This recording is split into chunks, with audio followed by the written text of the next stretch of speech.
Hola, hola, muchas bendiciones. Bueno, gracias por visitar nuestro canal de Prosperity. Y como siempre, te pedimos que nos regales un like, un me gusta, te suscribas al canal y lo compartas para que cada día más gente pueda conocer este tipo de temas. Y también, como siempre, te invitamos para que nos sigas por nuestras redes sociales.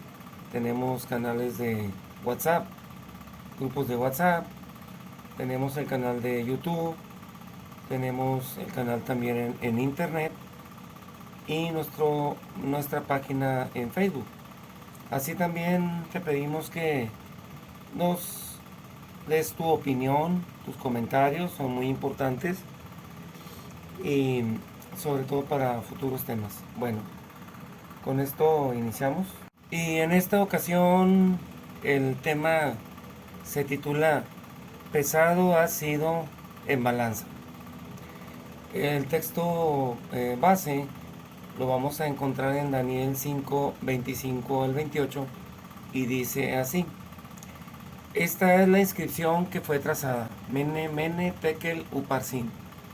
Esta es la interpretación del escrito. Mene, Dios ha contado su reino y le ha puesto fin. Tekel ha sido pesado en la balanza y hallado falto de peso. Pérez, tu reino ha sido dividido y entregado a los medos y los persas. Bueno, como siempre, antes de iniciar, pedimos la bendición de nuestro Dios. Vamos a orar. Querido Padre, alabado y glorificado sea tu nombre. Gracias, Señor, por el privilegio de ser llamados hijos tuyos por medio de la sangre preciosa de Cristo Jesús. Quédate con nosotros, quédate con eh, mis amigos, con mis hermanos, con los suscriptores. Y Señor, que tu Santo Espíritu nos pueda guiar, nos pueda mover y nos pueda iluminar. Lo suplicamos todo en Cristo Jesús. Amén. Bueno, como siempre, vamos a ver un poquito más de cerca quién era este personaje que aparece aquí en Daniel 5. Sabemos que es un caldeo.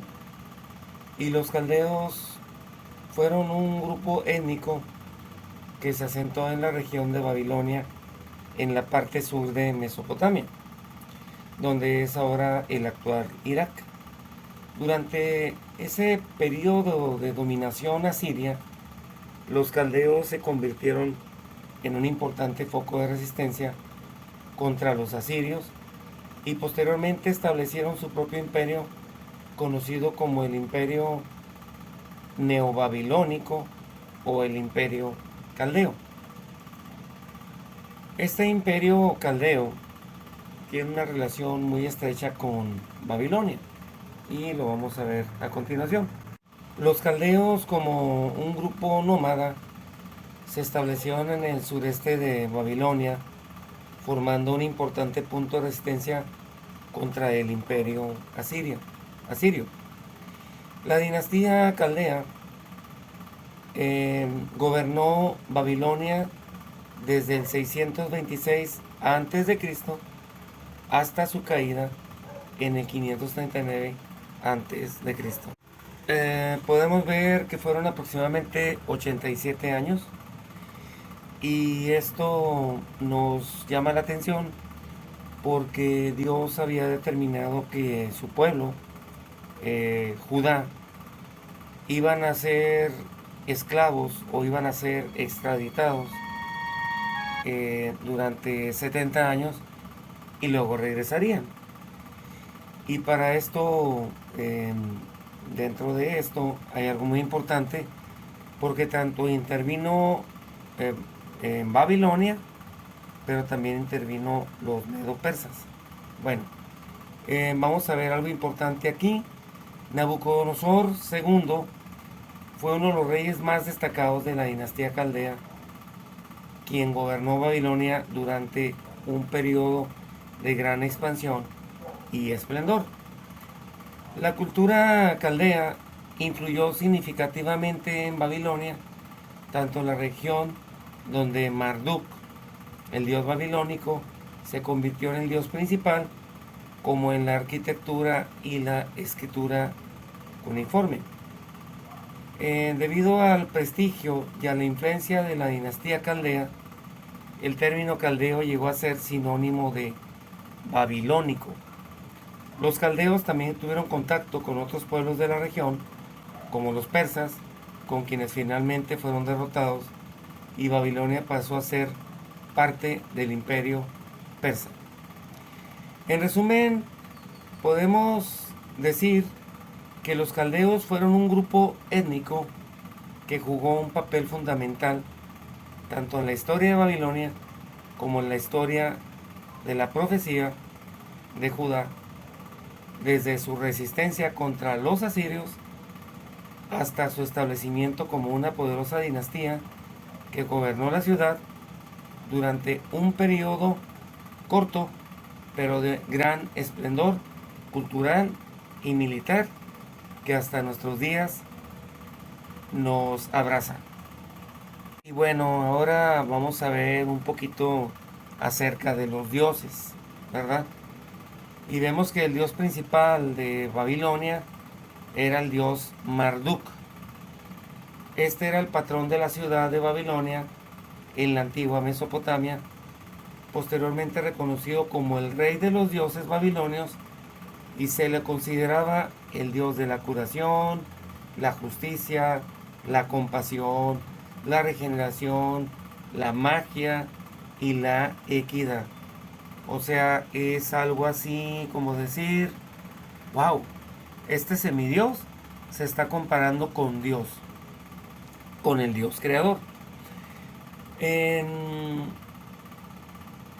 en ocasiones también se le asociaba con la tormenta y la agricultura. Son puntos importantes. Hay un poema épico, Enuma Elish, donde dice que Marduk es presentado como el dios que derrota a Tiamat, la diosa del caos, estableciendo el orden en el universo y creando el mundo. Si Dios es de orden, hay un Dios de desorden o caos. Ese es Satanás o el diablo, ¿verdad? Entonces aquí la historia nos narra lo mismo. Marduk representa, en este caso, en su cultura, representa a Dios creador, y el caos, que es la diosa, el dios Tiamat, que representa a Satanás. Siempre vamos a ver ese tipo de cuestiones. Ahora hay algo importante que vamos a tratar de hacerlo en todos estos temas, sobre todo hablando de dioses falsos, dioses ajenos. Vamos a conocer un poco acerca de su panteón. Y dentro del panteón de Babilonia era bastante complejo porque había demasiadas deidades. Tenían demonios, tenían espíritus. Sin embargo, ellos tenían 7 dioses principales, que eran los que representaban las fuerzas fundamentales del universo en la mitología mesopotámica. Y vamos a empezar con el dios Anu. Bueno, tenemos el dios Anu o An. Brevemente es el dios del cielo, es considerado el rey de los dioses y el padre de las demás deidades. Enlil, dios del viento, los terremotos, la agricultura, con un papel importante en la creación del mundo. Enki, dios del agua dulce, de la sabiduría, de la creación, a menudo representado como un salvador y un benefactor de la humanidad. Siempre Satanás trató de confundir a la gente. ¿Sabes qué? Ese Dios creador es este y estos son los que te van a salvar. O sea, ese Dios en el que tú crees, ese Dios que tienes que sacrificarle animales, no existe. Existen estos semidioses que tú tienes que adorar. Enki, ya dijimos quién es Enki. Y ahora vamos a ver a Ninhursag. Esta es la diosa de la tierra, la fertilidad, la agricultura, considerada la madre de los dioses y la protectora de la vida. Nana, con doble N. Dios de la luna, asociado a la sabiduría, la justicia y la fertilidad. Y Shamash, que no puede faltar, el dios del sol, asociado a la justicia, la sabiduría y el conocimiento. Y tenemos otro que es Ishtar, que es la diosa del amor, la guerra y la fertilidad. Es una figura compleja y multifacética. Voy a darles las imágenes de cada uno de estos para que ustedes los vayan observando y vayan viendo si algo se asemeja hoy en la actualidad, algún símbolo, alguna cruz, algún mitra, algo ustedes lo han visto en alguna otra religión, ya que recordemos que Dios es el Dios verdadero, pero tenemos a Satanás, que es el Dios de lo falso, de la imitación. Bueno, estos dioses, junto con otros menos importantes, formaban la base de la religión mesopotámica, que influenció significativamente la cultura y la sociedad de la región. Bueno, aquí tenemos el dios Anus. Podemos ver que es un dios alado. Trae una canasta en la mano. Y pues los rasgos característicos de los dioses mesopotámicos o caldeos, ¿verdad? La barba y el pelo largo. Luego tenemos aquí a Enlil, que vendría siendo el dios Marduk, pero más adelante lo vamos a ver. Y tiene un tridente doble, así como también es un dios alado. Tiene 4 alas y tiene una característica en la mano, trae un reloj que simboliza al sol. Y tenemos al dios Enki. Nos dice que tiene 2 serpientes. No sé si alcanzan a ver algo así como que es un flujo de agua de un lado, pero las dos llegan al dios Enki. También vemos al fondo unas mazorcas, por lo tanto, como lo dice ahí, ¿verdad? Ahora vamos a ver aquí, ahora sí, vamos a ver al dios Marduk. Y este dios es el que representa a Nimrod. Recordemos que Nimrod fue hijo de Cam y Cam fue hijo de Noé. Algo que tenemos que tomar en cuenta es que en esa arca que Dios permitió que Noé transportara a su familia, ¿ustedes creen que Dios no sabía que ahí ya venía el mal en Cam? Sin embargo, Dios tuvo misericordia y lo dejó vivir. ¿Para qué? Para que hiciera una nueva religión, la religión de la Babilonia antigua y la religión de la Babilonia espiritual en nuestros días, que significa confusión. Y bueno, podemos ver muy interesante este dios Marduk o este dios Nimrod. Aquí podemos apreciar que en la Biblia dice que era un cazador delante de Jehová. Ya hemos visto anteriormente tengo la marca de Caín, es un video que también tengo ahí, donde habla precisamente de este semidios, el cual, pues ahora sí que le declaró la guerra a Dios, y fue el que construyó la torre de Babel, en la cual Dios tuvo que confundir los lenguajes para que hicieran lo que Dios quería, que era que se dispersaran por toda la tierra, no que el mal se quedara englobado en un solo lugar, porque si no, pues no estuviéramos nosotros en este momento, ya nadie existiría. En este momento sabemos que Nimrod, él formó el orden mundial. Quería formar el orden mundial de la maldad. Y en este momento está por establecerse un nuevo orden mundial con una sola moneda a nivel mundial, una sola política y una sola religión, que es el falso ecumenismo. Dios no permite el ecumenismo porque en la Biblia nos dice qué comunión tiene la luz con las tinieblas. Yo no puedo relacionarme religiosamente con un hindú, con alguien que adora a Buda, religiones paganas.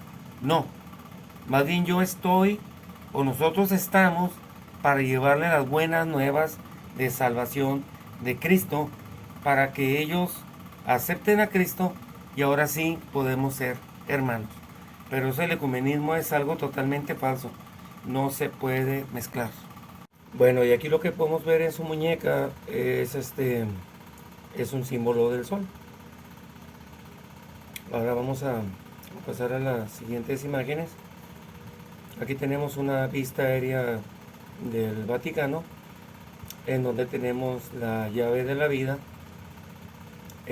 la cual es un símbolo tanto de Egipto como de los celtas y de todos ellos.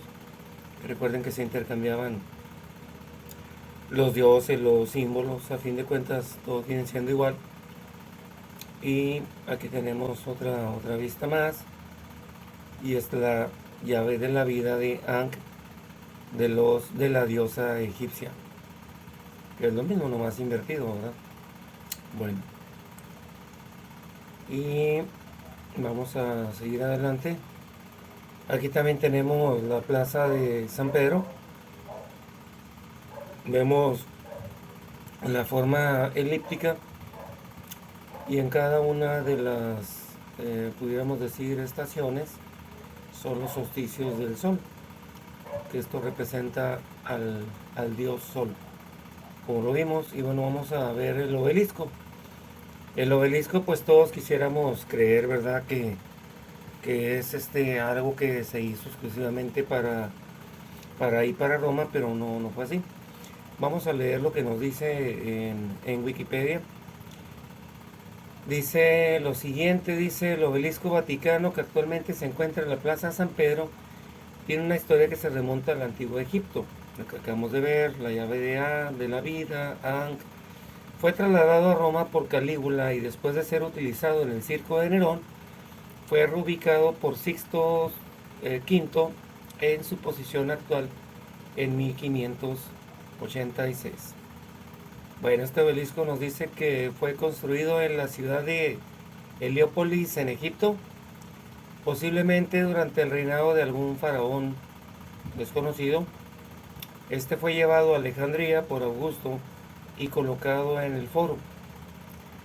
El emperador Calígula lo ordenó trasladar a Roma en el año 37 después de Cristo, cuando martirizaban a los cristianos los romanos, y lo ubicó en el circo de Nerón, también conocido como el circo de Calígula. Este obelisco en el Vaticano permaneció en el circo de Nerón incluso después de que el circo cayera en desuso y la zona fuera ocupada por la necrópolis vaticana.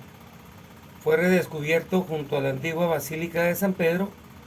El Papa Sixto V decidió trasladar el obelisco al centro de la Plaza de San Pedro en 1586 con la ayuda del ingeniero Domenico Fontana. Y fue llevado a Alejandría. El símbolo es, dice aquí, un acto de triunfo del cristianismo sobre el paganismo. Pues realmente no es así, porque algo pagano no lo puedes usar para algo sagrado, ni algo sagrado tomarlo como algo común.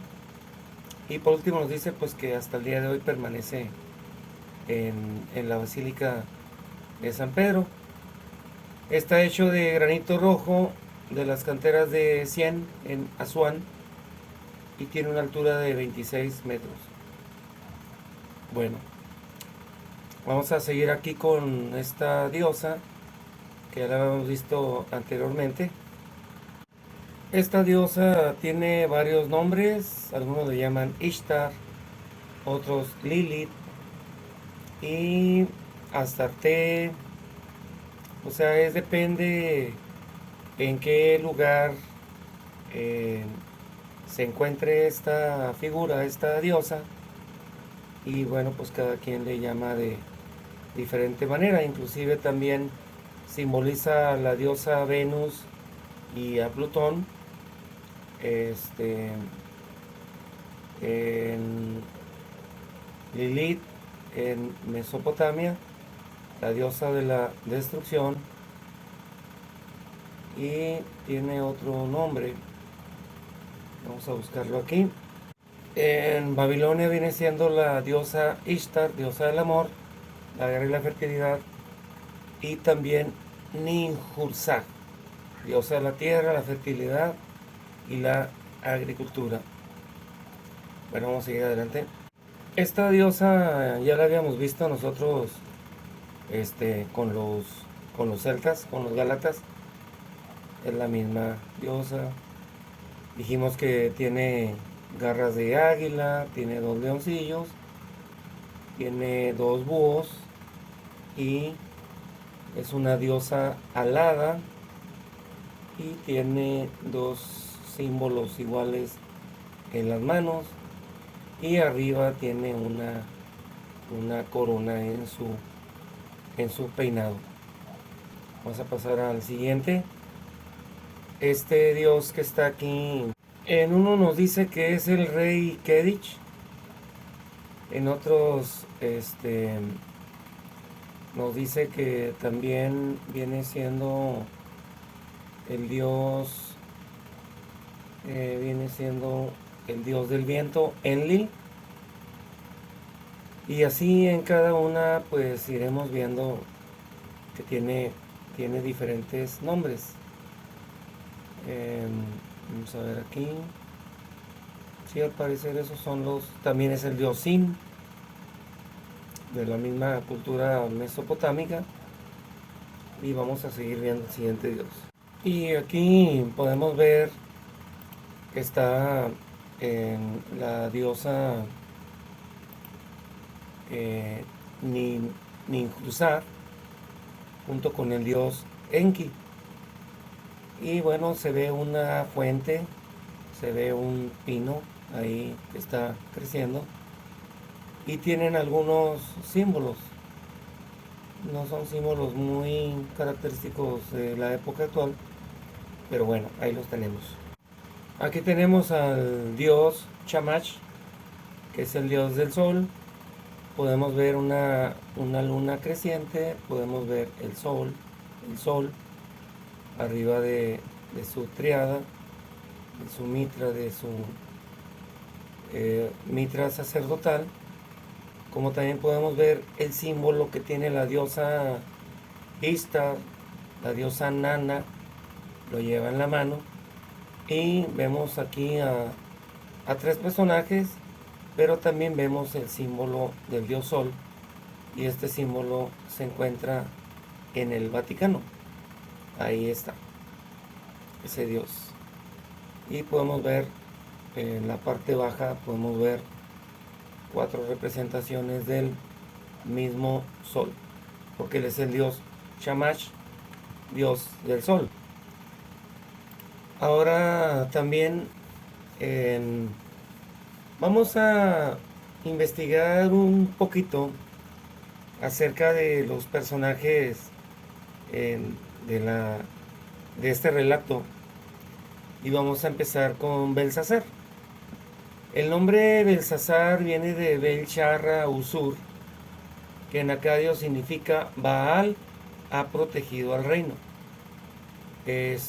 Y nos dice aquí que fue un príncipe babilónico y él murió durante la caída de Babilonia en manos de Ciro II en el año 539. Bueno, podemos ver que Baal era un dios cananeo y fenicio asociado con la fertilidad, la lluvia, la tormenta y la agricultura, y su nombre también se utilizaba como título que significaba señor, dueño, se aplicaba a diversas deidades en el Antiguo Oriente. Baal se menciona como un dios falso y se relaciona con prácticas idolátricas. Y aquí podemos ver nosotros la figura de este dios. Vemos que los israelitas le quemaban, o sea, hacían pasar a los hijos por el fuego y se los entregaban a Baal. Ahí tenemos la imagen. Vamos a ver también aquí esta otra imagen. En esta imagen pues es muy primitiva, sin embargo podemos ver ciertos rasgos que tenía.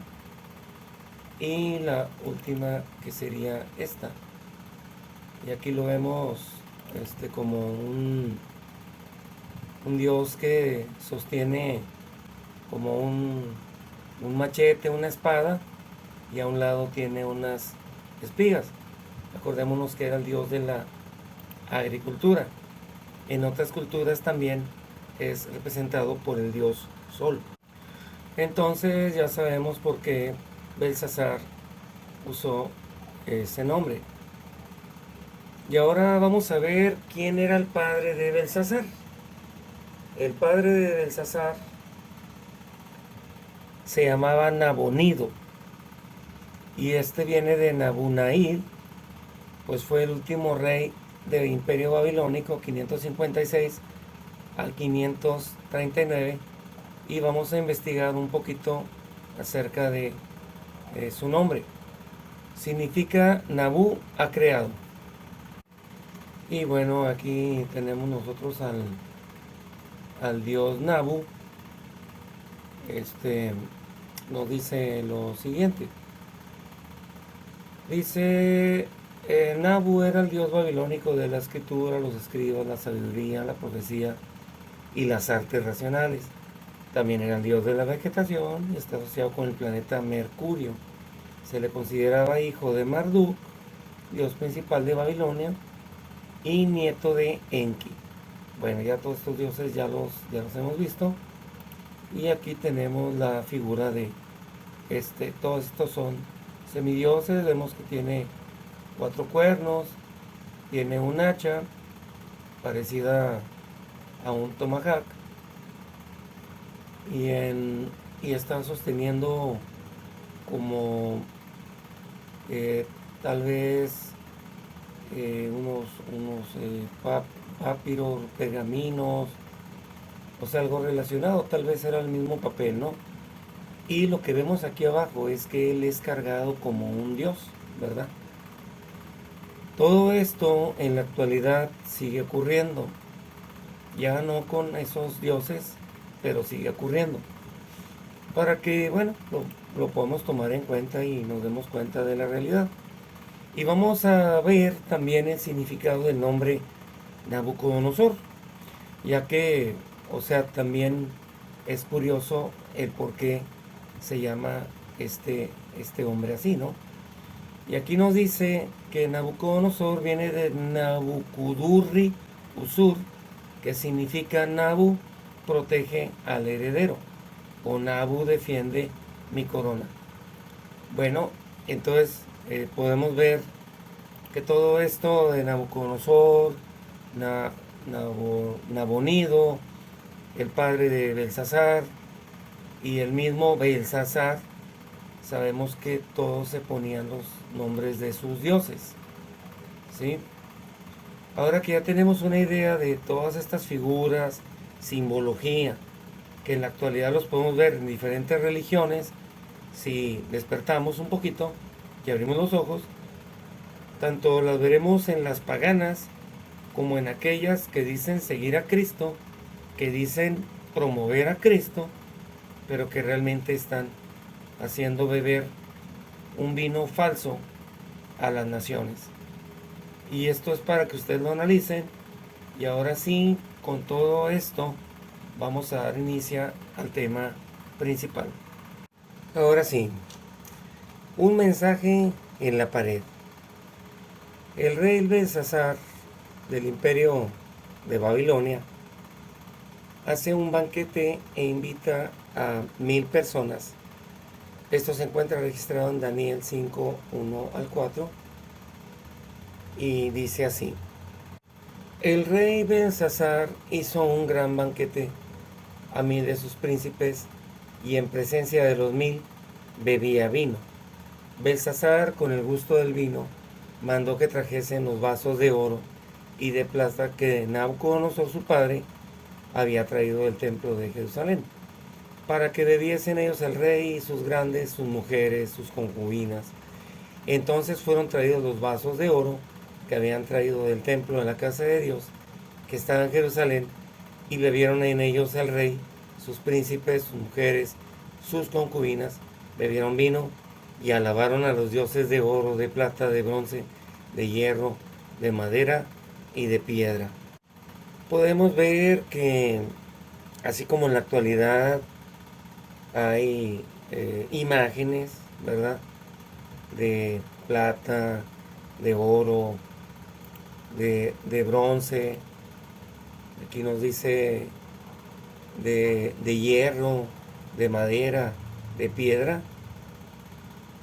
También en aquel entonces estaba también la idolatría. Recordemos que Babilonia es significado de confusión e idolatría, ¿sí? Ahora, mientras esto estaba ocurriendo en ese festejo, primero, Belsasar retó a Dios, porque fue y lo humilló. Bueno, lo quiso humillar. Y entonces aparece una mano en la pared y escribe unas palabras misteriosas que nadie supo lo que decían. Nadie las podía interpretar hasta que una mujer le dice al rey Belsasar que hay alguien en el reino que tiene trato con el Dios del cielo, el cual le podrá decir lo que dice y le recuerda lo que había pasado con el rey Nabucodonosor, su abuelo, de los sueños que tuvo, de la interpretación, todo lo que pasó y anteriormente. Y entonces, como ningún sabio, ningún adivino, ningún agorero, nadie le pudo decir lo que significaba, Belsasar estaba temblando, estaban temblándole las piernas. Y entonces llaman a Daniel.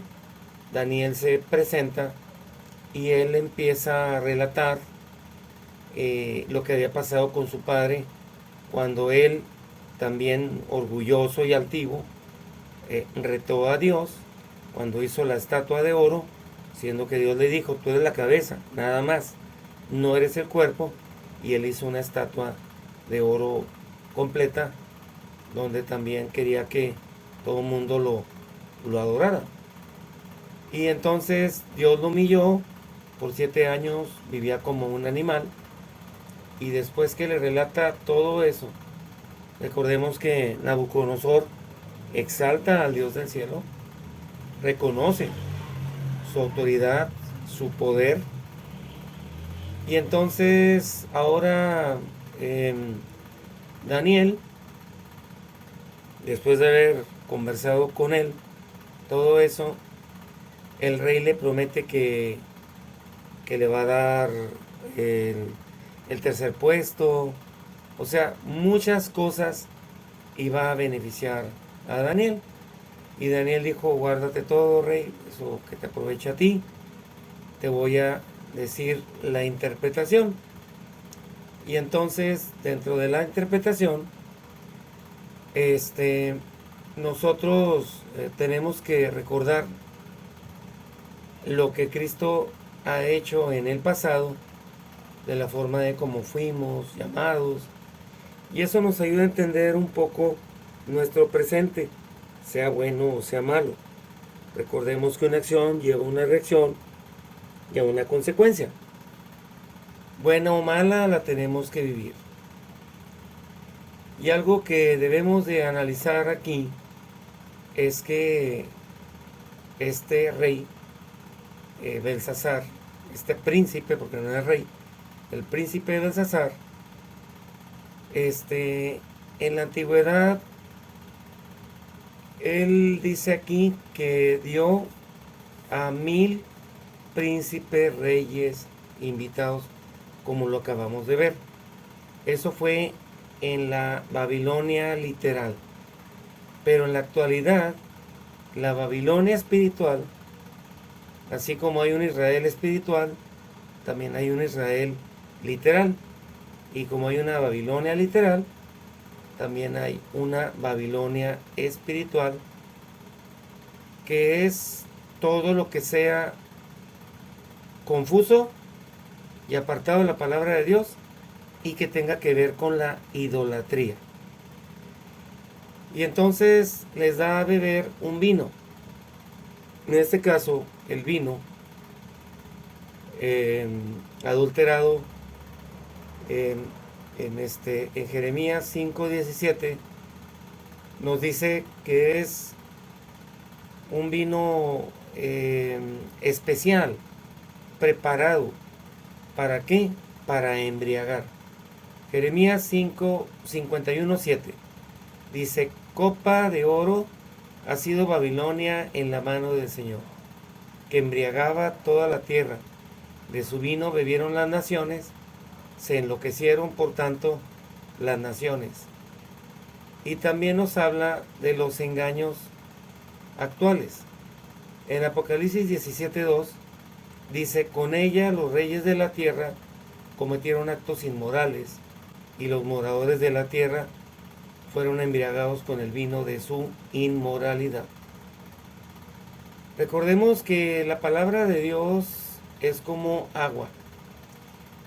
Cristo es la roca de la peña de Oreb, y el vino en este caso representa, porque es un vino alterado, adulterado, representa la falsa doctrina de una iglesia que solamente ha creado confusión en la tierra, porque la gente no sabe el tema del bautismo, si es por inmersión, si es por aspersión. Cuando van a tomar la Santa Cena, no saben si realmente deben de tomar solamente el pan o deben de comer el vino. O sea, no saben nada, no saben nada. El vino también representa la sangre de Cristo. Tampoco saben si el muerto después de que muere se queda aquí, o como dice la Biblia, nada sabe. Aquí en la tierra podemos ver que Babilonia, la iglesia o mujer que representa la Babilonia espiritual, por un lado tiene la palabra de Dios, pero también tiene sus tradiciones, sus costumbres y ritos de la antigua Babilonia. Y ha hecho una mixtura de todas las religiones paganas, e incluso se ha metido con el santuario de Dios. Porque en la actualidad nosotros ya no tenemos un sumo sacerdote que esté oficiando por nosotros nuestros pecados. Sin embargo, esta religión, esta iglesia, también adoptó los sacerdotes del orden de Leví, de Aarón, y los incorporó a su culto pagano. Bueno, ahora hablando de la Babilonia antigua, recordemos que Dios declaró que no iba a ser jamás habitada después de que lo decretó, y entonces ahora habla de la Babilonia espiritual, porque en Apocalipsis nos habla de Babilonia, y Babilonia es confusión y también es idolatría. Entonces esta ciudad, Babilonia, hablando en el ámbito espiritual, nos dice que ha hecho beber a todas las naciones, o sea, sin excepción, todas las denominaciones las ha hecho beber, las va a hacer beber del vino de su fornicación. Y nos dice la palabra de Dios que ningún fornicario, ni adúltero entrará en el reino de los cielos. Este versículo lo vamos a encontrar en 1 Corintios 6:9 y dice así: ¿O no sabéis que los injustos no heredarán el reino de Dios? No os dejéis engañar, ni los inmorales, ni los idólatras, ni los adúlteros, ni los afeminados, ni los homosexuales. Recordemos que Cristo vino a engrandecer y a profundizar sus mandamientos. Anteriormente, adulterar era que te vieran en el acto, pero Cristo dijo que con el simple hecho de que tú veas a una mujer con lujuria, ya has adulterado, ya has pecado. Entonces, hermanos, amigos, hagamos lo correcto ante Dios, no seamos inmorales espiritualmente. Y también vamos a ver, esto es para que veamos que está en la palabra de Dios, lo que dijo Babilonia. En Isaías 13, 19 al 20 dice: y Babilonia, hermosura de reinos y ornamento de la grandeza de los caldeos, será como Sodoma y Gomorra, a las que trastornó Dios.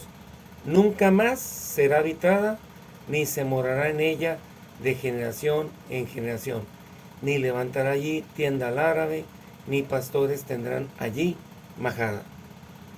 Y en Jeremías 50:39, por tanto, allí vivirán las fieras del desierto, junto con las hienas, también vivirán avestruces en ella, nunca más será habitada ni poblada por generación y generación. Dios decretó que no sería reconstruida nuevamente. Sin embargo, vemos que varios personajes que han sobresalido en la historia han querido reconstruir Babilonia. Vamos a ver a Sarjadón y a Surbanipal, el sucesor de Sennacherib, aquel rey que más de 185,000 soldados, Dios, un ángel, les quitó el aliento. Ellos quisieron reconstruir Babilonia después de la destrucción por los asirios. En 1980, un caso muy sonado fue el de Saddam Hussein, que inició un proyecto de reconstrucción de Babilonia con el objetivo de imitar el reinado de Nabucodonosor II. Y también podemos ver que han hecho excavaciones, investigaciones y limpieza de Babilonia, aunque estas actividades han sido limitadas. Y por último, la UNESCO declaró Babilonia como Patrimonio de la Humanidad en 2019, lo que ha llevado a esfuerzos de conservación y restauración. Sin embargo, todas estas figuras históricas y organizaciones que acabamos de ver, aunque han tenido un interés en la reconstrucción de Babilonia, como las intenciones de Alejandro Magno de reconstruirla, aunque nunca se ha llegado a concretar nada. Si Dios dice no, es no. Entonces, si Dios dice es sagrado, es sagrado. No llames a lo común, a lo sagrado, inmundo o común, y no llames a lo común sagrado. Bueno, vamos a seguir adelante con este tema y vamos a darnos cuenta que cuando los juicios de Dios caen sobre una ciudad, una nación, una persona, no hay nadie, humanamente hablando, que pueda detener ese juicio. Solamente los siervos fieles de Dios pueden comprender los tiempos, pero no pueden hacer nada. En Daniel 12:10 nos dice algo muy interesante. Dice que muchos serán limpios y emblanquecidos y purificados, los impíos procederán impíamente y ninguno de los impíos entenderá, pero los entendidos comprenderán. Antes de pasar al siguiente texto, me llama la atención la palabra impíos. y me dice que significa el malvado. Si me voy a la concordancia fuerte, me dice que son los impíos, impío, malos, mal, mala persona. Y en la ortografía fonética es rauchau. Y nos dice que son los pecadores, impiedad, condenado, delincuente, impíamente, inicuo, injuria. Nos habla del mal, de la piedad. Y entonces lo que podemos ver aquí dentro de este texto es que está hablando tanto de la gente mala, muy mala, mala persona, como también está hablando de aquellos que sean considerados pecadores. Recordemos que la palabra de Dios nos dice que pecado es transgresión de la ley de Dios, que se encuentra en Éxodo 21 al 17. Para nosotros no ser llamados pecadores, después que hemos aceptado a Cristo, ahora nosotros tenemos que reconciliarnos con el Padre por medio de la obediencia. Pero como nosotros no podemos obedecer, entonces necesitamos alimentar el espíritu para que el espíritu pueda defenderse en contra de la carne. Vamos a ver el siguiente texto que está en Apocalipsis 22:11. Y dice, el que es injusto, uno se encuentra en Daniel y el otro se encuentra en Apocalipsis, en el capítulo 22:11. El que es injusto, sea injusto todavía. El que es inmundo, sea inmundo todavía. Y el que es justo, practique la justicia todavía. Y el que es santo, santifíquese todavía. Cuando hablamos de injusticias, Dios está en contra de las injusticias. Dios quiere que todos seamos justos. Cuando hablamos de la inmundicia, se está refiriendo a lo que comemos que nos puede perjudicar, ¿verdad? En Levítico 11 nos habla acerca de los alimentos que Dios permite. No es que Él haya autorizado el comer carne, pero permite que comamos cierta carne para que no nos haga tanto daño como otras carnes. Y estamos viéndolo muy someramente, muy por arriba. Y también nos dice, el que es justo practique la justicia todavía. Lo que dijimos, la justicia de Dios, Dios quiere que seamos justos. Y el que es santo, santifíquese todavía. Hay muchos versículos en la Biblia donde nos hablan de la santidad. Y uno de ellos, el apóstol Pablo, nos dice que nosotros tenemos que ser santos como nuestro Padre que está en los cielos es santo. Sed perfecto como vuestro Padre que está en los cielos es perfecto. En Mateo 5:48, por tanto sed vosotros perfectos como vuestro Padre celestial es perfecto. Y en la referencia acusada podemos encontrar en Levítico 19:2, habla toda la congregación de los hijos de Israel y diles, seréis santos porque yo, el Señor, vuestro Dios, sois santos. Deuteronomio 18:13, serás intachable delante del Señor tu Dios. Efesios 5:1, sed pues imitadores de Dios como hijos amados. Y podemos encontrar Santiago 1:4, que la paciencia tenga su perfecto resultado para que seáis perfectos y completos sin que os falte nada. En estos textos lo que podemos ver es que Dios quiere que seamos imitadores de Él, que seamos semejantes a su Hijo Cristo. Ahora sí vamos a ver que los juicios de Dios sobre la tierra, según se refieren a las acciones de Dios cuando castiga a los pecadores o emite sus juicios a las naciones que han desobedecido sus mandamientos. Estos juicios pueden tomar diferentes formas: desastres naturales, guerras, calamidades sociales que Dios permite para que la gente entienda, ¿verdad? Que tenemos que decidir o por Dios creador o por el Dios creado por Él, que es el príncipe de este mundo. Vamos a ver algunos ejemplos de los juicios de Dios en la tierra. Tenemos el diluvio. Ahí solamente se salvaron Noé y su familia, en total 8, de los cuales recordemos Cam ya venía contaminado y lo podemos ver en lo que hizo posteriormente con su padre Noé. La destrucción de Sodoma y Gomorra.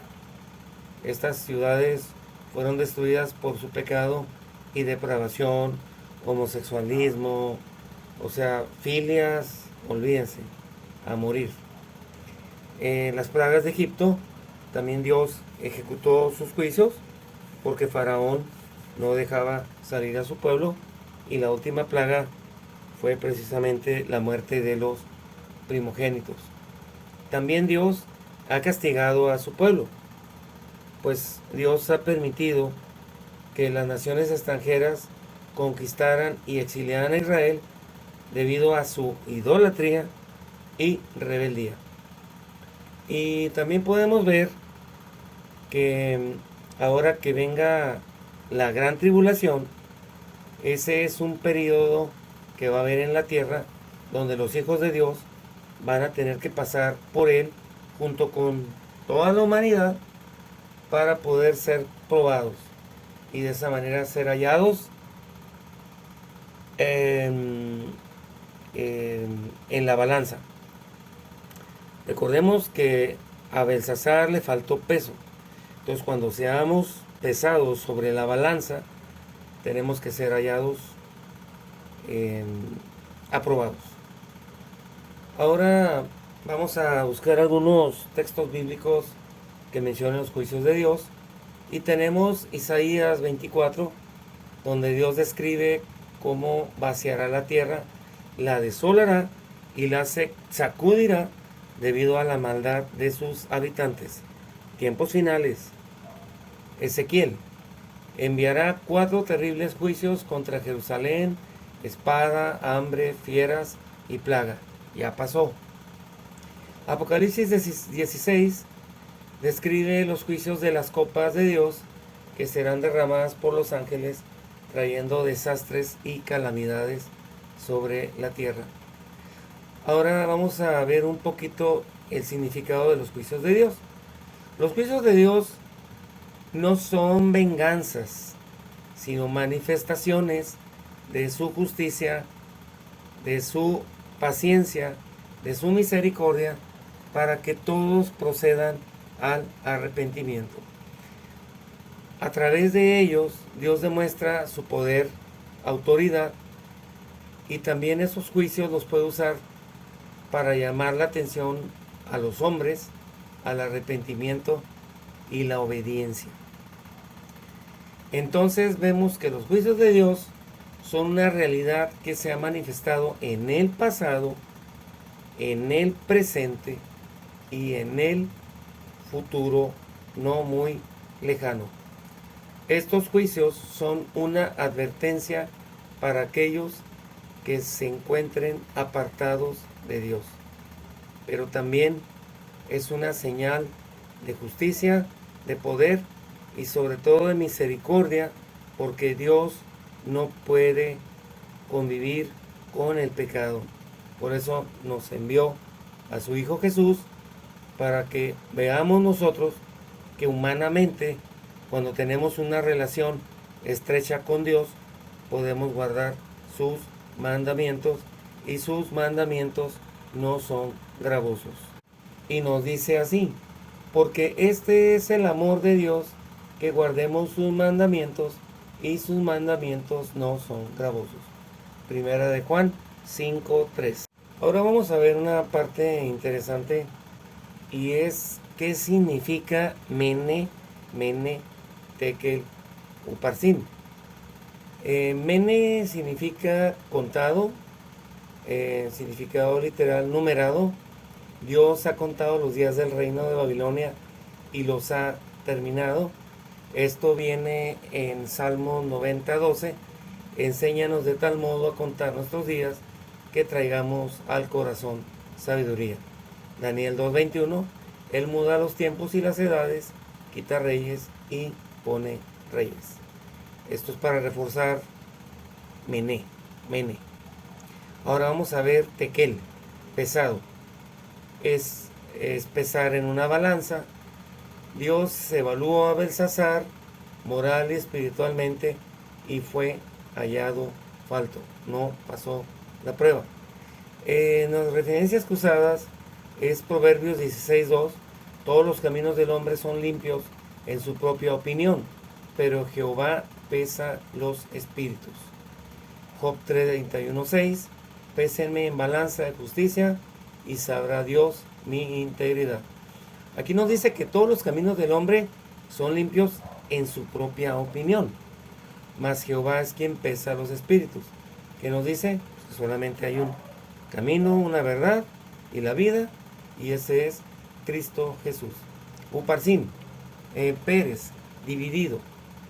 Dividir, repartir, pero también hace la referencia al reino que será dividido entre los medos y los persas.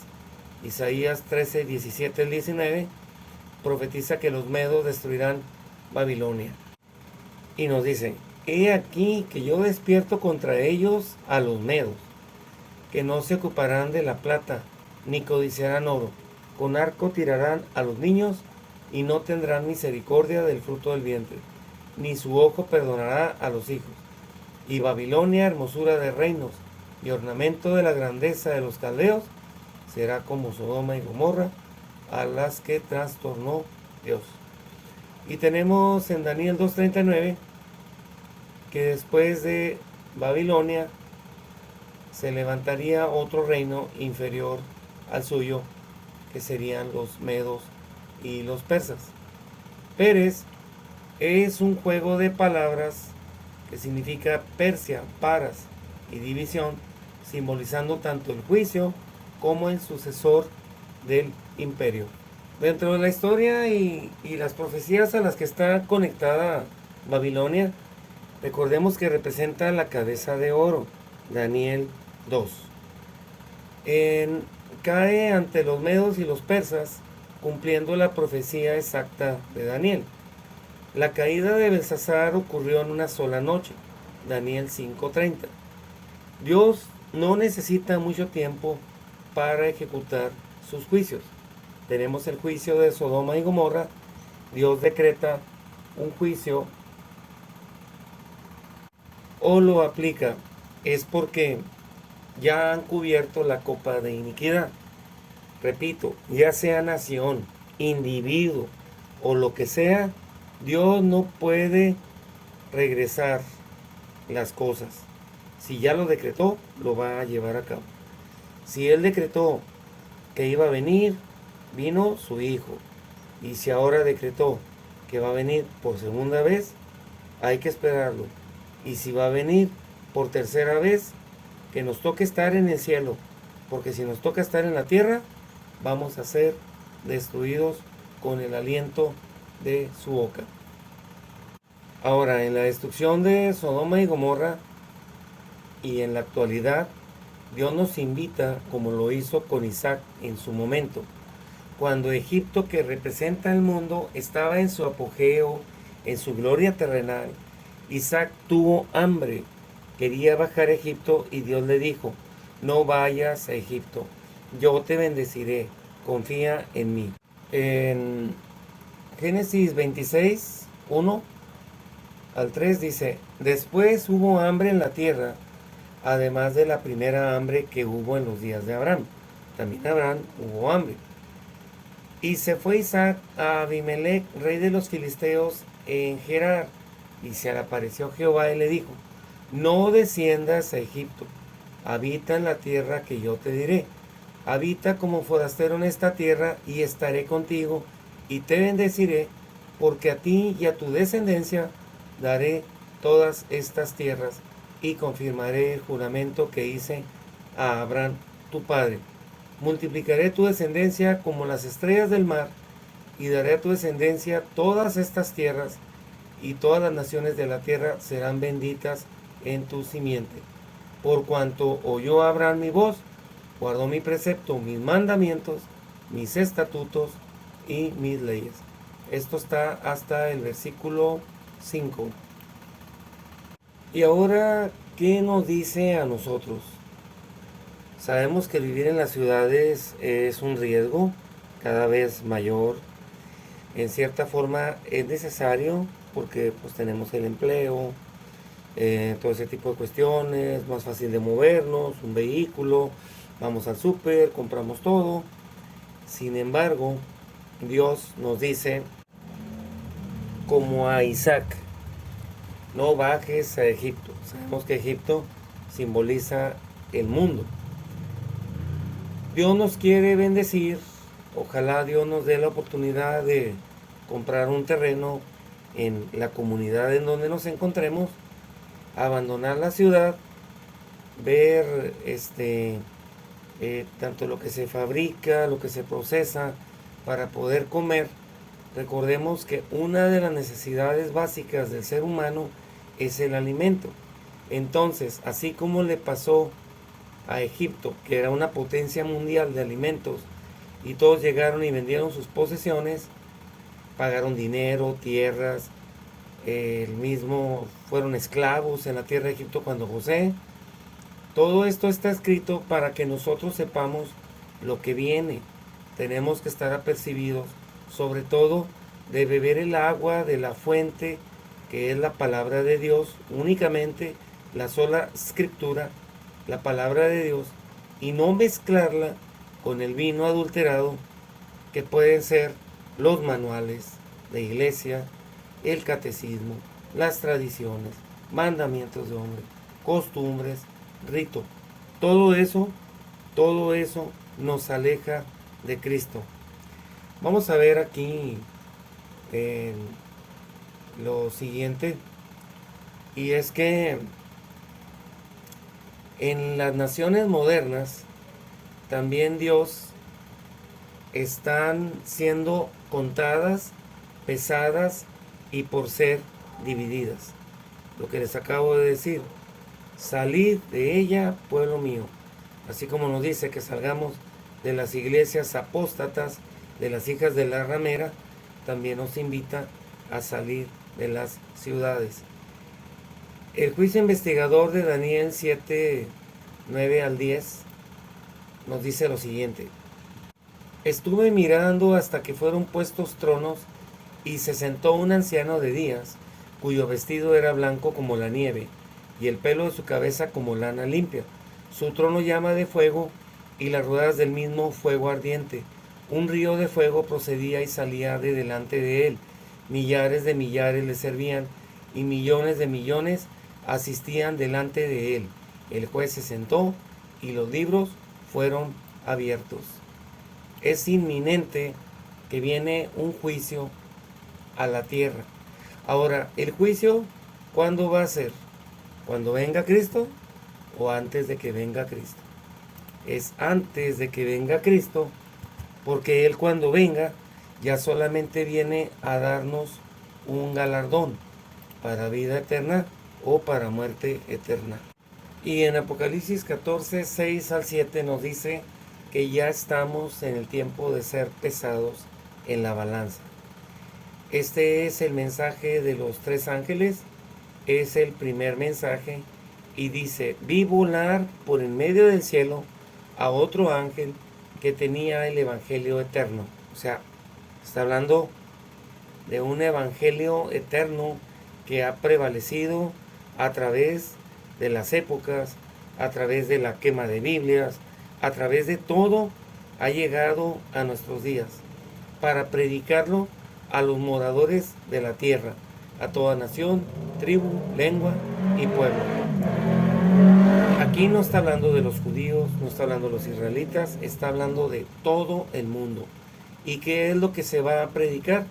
Diciendo a gran voz, temed a Dios y dadle gloria, porque la hora de su juicio ha llegado, y adorad a aquel que hizo el cielo, la tierra, el mar y las fuentes de las aguas. Esto nos lleva a Génesis, a encontrarnos que Dios es el Dios creador, que el temor a Dios, dice en la Biblia, el principio de la sabiduría es el temor a Dios. Entonces, podemos ver que realmente lo que Dios está buscando ahorita en nosotros es que seamos hallados, aprobados. Pero vamos a hacernos una pregunta. ¿Qué pesa más en nuestra vida? ¿Nuestro trabajo? ¿Nuestra familia? ¿Los autos? ¿Las casas? ¿La economía? ¿Las vanidades del mundo? ¿O la gloria de Dios? Bueno, esto es para que ustedes lo reflexionen. Y podemos darnos cuenta que Dios, antes que ejecute un juicio, lo declarará a sus siervos los profetas. En Amos 3, 7 al 8 dice, porque no hará nada Jehová el Señor sin que revele su secreto a sus siervos los profetas. Si el león ruge, ¿quién no temerá? Si habla Jehová el Señor, ¿quién no profetizará? Nadie puede burlarse eternamente de Dios.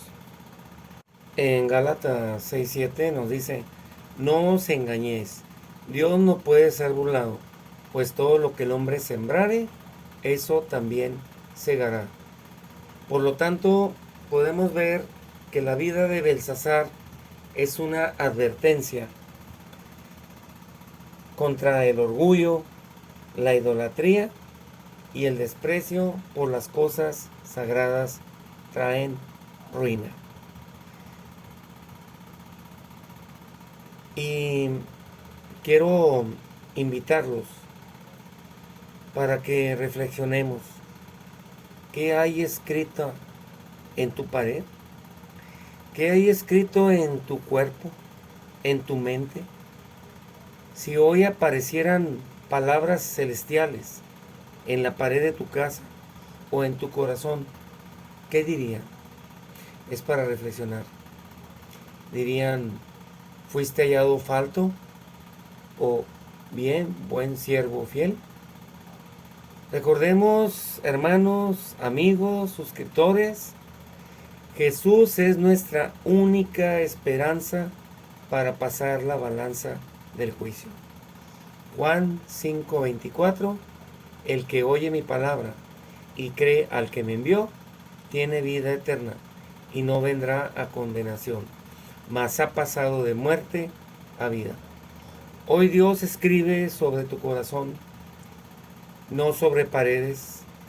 Deja que el Espíritu Santo pese tu vida hoy y decide rendirte a Cristo antes de que llegue la noche y seas hallado falto. Recordemos que nos encontramos en tinieblas en la hora 11. Vamos a terminar con una oración. Querido Padre, alabado y glorificado sea tu santo y bendito nombre. Dios Todopoderoso, Dios Eterno, gracias Señor, porque nos das la oportunidad todavía de poder estar aquí trabajando en nosotros, esforzándonos por amarte, por demostrártelo, cumpliendo con tus mandamientos, preceptos y decretos, preparándonos para ese mundo en el cual no va a haber lágrimas, no va a haber dolor, no va a haber muerte, no va a haber pecado. Señor, ayúdanos a prepararnos todos los días. Ayúdanos, Señor, por medio de tu Santo Espíritu, para que podamos recibir esa lluvia tardía, podamos ser sellados y cuando pasen los ángeles con las copas, nosotros podamos estar exentos de tu ira, Señor. De esa ira santa, de esa ira divina, que no es un airamiento humano, sino es simplemente el desenlace de la consecuencia de nuestro proceder. Quédate con nosotros, te lo suplicamos en Cristo Jesús, para que sea la honra y la gloria. Amén. Bueno, hermanos, como siempre, les pedimos que nos den un like, se suscriban al canal, lo puedan compartir, que cada día seamos más personas que tengamos el conocimiento de la palabra de Dios. Compartan, también tenemos nuestras redes, estamos en la página de Facebook, tenemos también nuestra página en internet, nuestro canal de YouTube, y tenemos también nuestros grupos en WhatsApp. Bueno, que el Señor me los bendiga y nos vemos en la próxima. Recuerden, dejen sus comentarios, son de mucha utilidad para futuros temas. Este tema fue presentado por una persona que envió un WhatsApp y lo estamos contestando. Muchas bendiciones, Dios me los bendiga.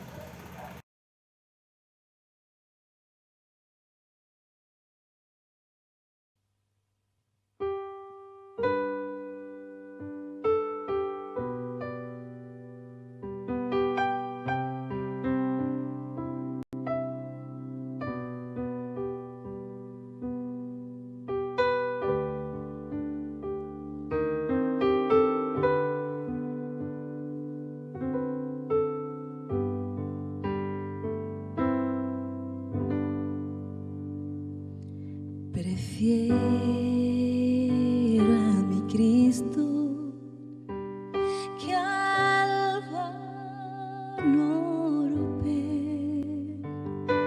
Prefiero su gracia a riquezas sin fin, a casas y tierras. Prefiero a él, será de mi alma fuerte palabra.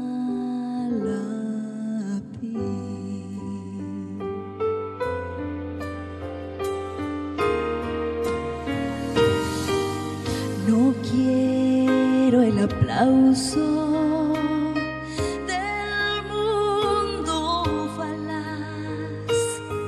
prefiero en las filas de Cristo servir. La fama del mundo es liviana y fugaz. Prefiero por siempre a Jesús servir. Antes que ser rey de cualquier nación y en pecado gobernar,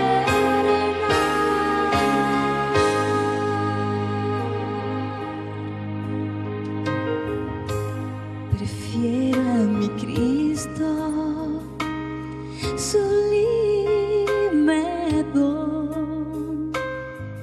cual el mundo no ha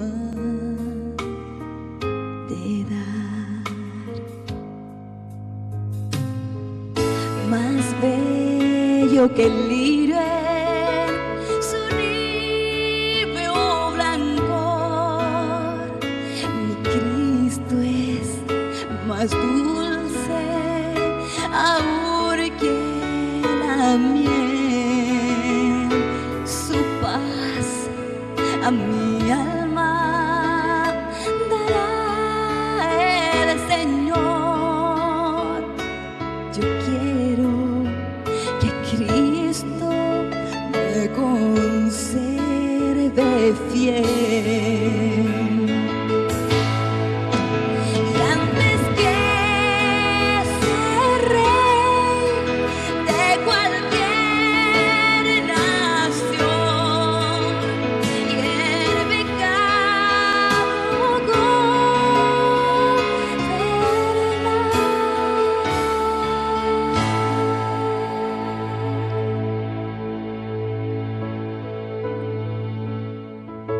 Prefiero a mi Cristo, sublime don, cual el mundo no ha